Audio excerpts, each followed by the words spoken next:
Bonjour à toutes et à tous, je suis Sophie de La Vie est Agada. Je peins à l'aquarelle depuis fin 2020 et j'ai sauté le pas d'une vie totalement créative depuis début 2023.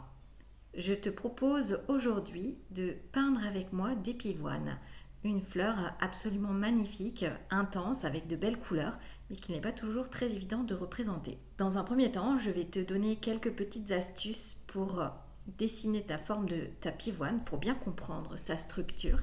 Et puis ensuite, on passera à la partie peinture. Voilà, c'est parti. Si tu regardes bien ta pivoine, tu verras que tu peux représenter son cœur dans un premier cercle, puis les pétales juste autour dans un deuxième, et enfin les grands pétales dans un troisième cercle. Je te mets l'image juste après pour que tu comprennes bien. Voilà ce que ça donne sur mon dessin d'inspiration. Je te mets aussi sur une photo sur laquelle tu peux faire ce même petit exercice pour t'aider à dessiner ta pivoine.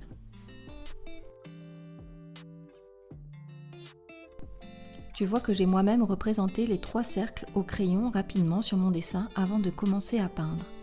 Je commence par les pétales du deuxième cercle. Le premier sera ici le cœur tout jaune de la fleur qui est déjà partiellement ouverte. Pour cette première couche de peinture et ces premiers pétales, j'ai choisi un ton très clair. On reviendra ensuite sur nos pétales pour donner plus d'intensité et plus de contraste.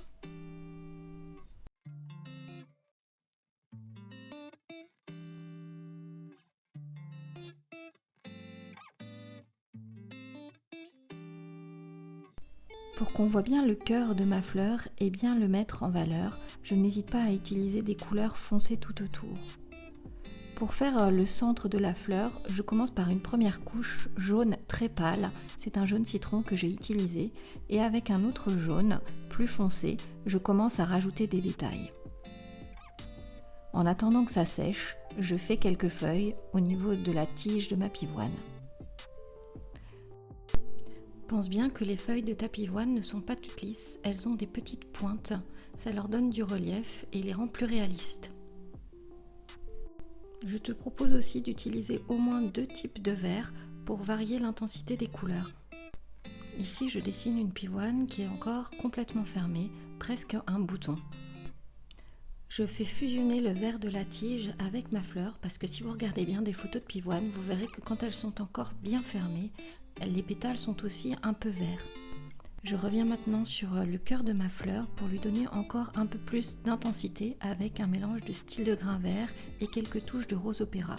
Voilà, je rajoute encore une autre petite pivoine fermée, cette fois-ci un peu plus ronde et avec les petits pétales sur le dessus qui commencent à se détacher.